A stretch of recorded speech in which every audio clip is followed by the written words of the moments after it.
Hey YouTubers, how's it going? This is Bloodseek, and I have an Assassin's Creed Brotherhood Manhunt commentary for you guys.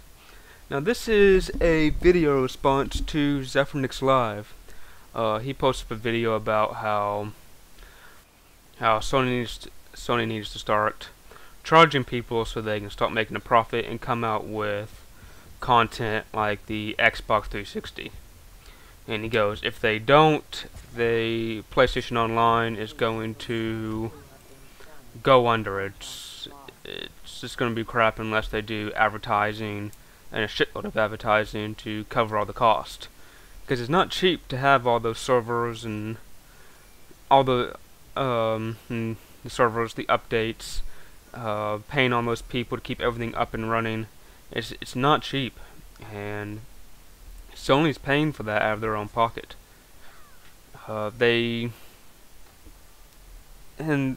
really why Microsoft charges, is to pay for this extra content that we get.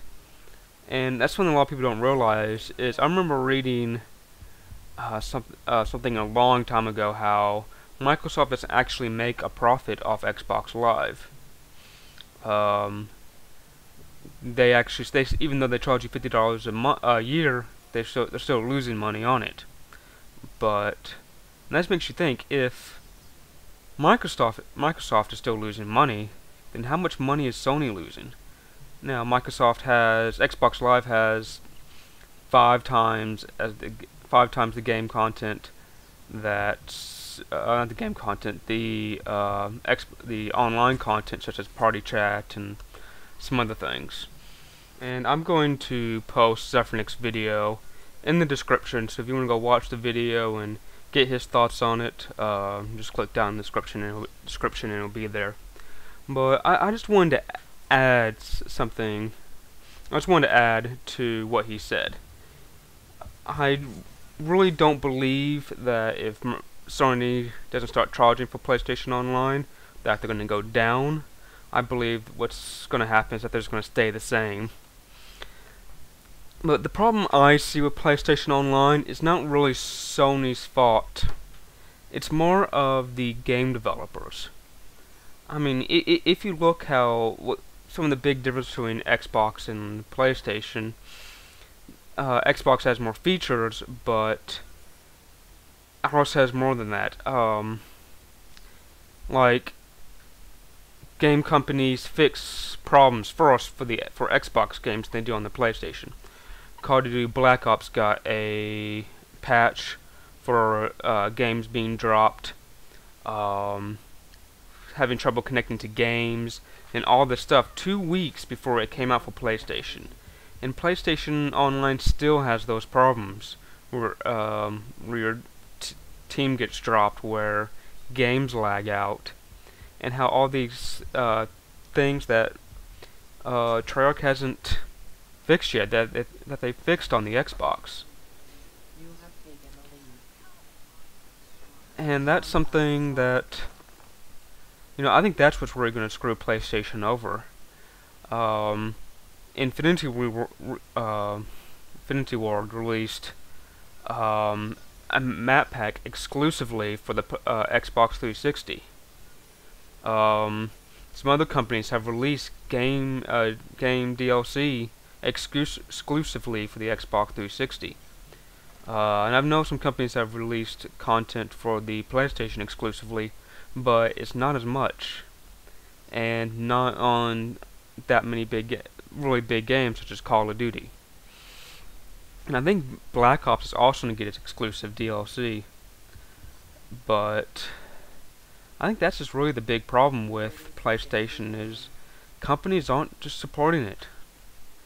There's problems out there, like I actually heard that Sony, the PlayStation, the Call of Duty Modern Warfare 2 online has more modded servers than the Xbox does. That's because Infinity Ward fixed as many as they can on the Xbox and kind of left the PlayStation out. And I think, once a lot of PlayStation consumers see, well, everything is getting fixed on the Xbox, and nothing's really getting fixed on the PlayStation. If it does get fixed, we have to wait longer.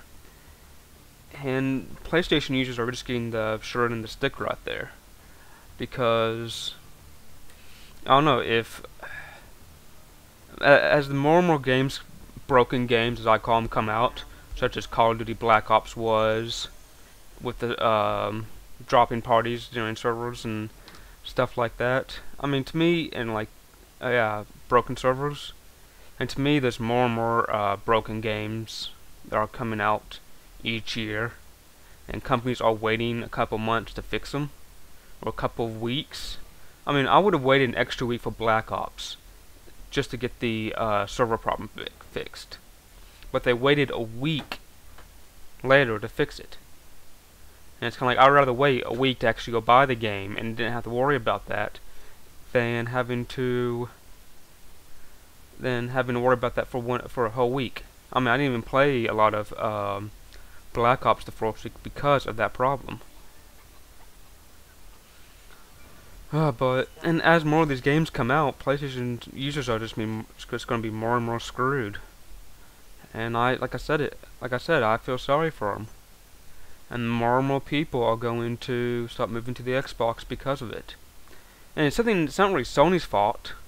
I mean, it is in a way, but they can't be like, when you fix it for Xbox, fix it for us the same damn day, or else. They can't do that, because if they said it to Call of Duty Black Ops and Modern Warfare, they would have lost millions and millions of copies sold. That would have been sold, and they all been sold to the Xbox, so the Xbox makes more profit. And the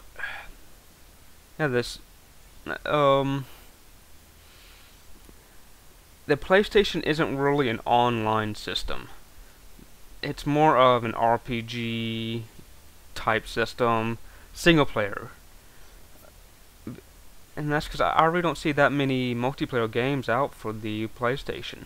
There's Killzone. I think Uncharted's online. I don't know. I'm not a big fan of the Uncharted series. I found the first one boring, and I played through like the first 4 or 5 levels of Uncharted 1 and got no trophies for it. And I kind of felt screwed over that. I still don't know why I haven't gotten trophies for it. And for a while, I was like, man, I'm almost beating half of this game. I haven't got any trophies. And I looked at one of my friends, and he has all these trophies. I'm like, hey, I beat that level. Hey, I did that. Why am I getting these trophies? But, and to me, PlayStation Online has a lot of bugs, and not all of them are PlayStation's fault. It was Sony's fault, and Sony's going to have to do something. I don't know, talk to companies, and because they're really suffering because of this. Yeah, that's all I have to say on the matter. But there's still about 2 minutes on this video, so I have no clue what to talk about. But that's the best spawn ever right there. I spawned right next to the enemy. Luckily the enemy didn't see me. Stunned, bitch.